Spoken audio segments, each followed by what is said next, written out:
Charles Emery Cate.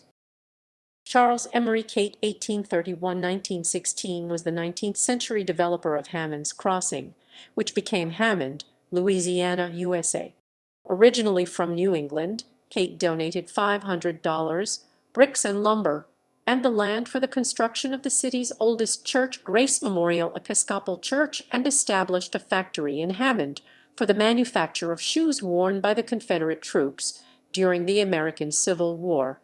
The factory, which was destroyed by Union troops during a skirmish in 1864, was on the current site of Hammond's Cate Square, a city park. The church continues, having been founded after the war. Its meeting place stands on West Church Street, near the Canadian National Railway Depot and Hammond Amtrak station, from which it is unmistakably visible to the west.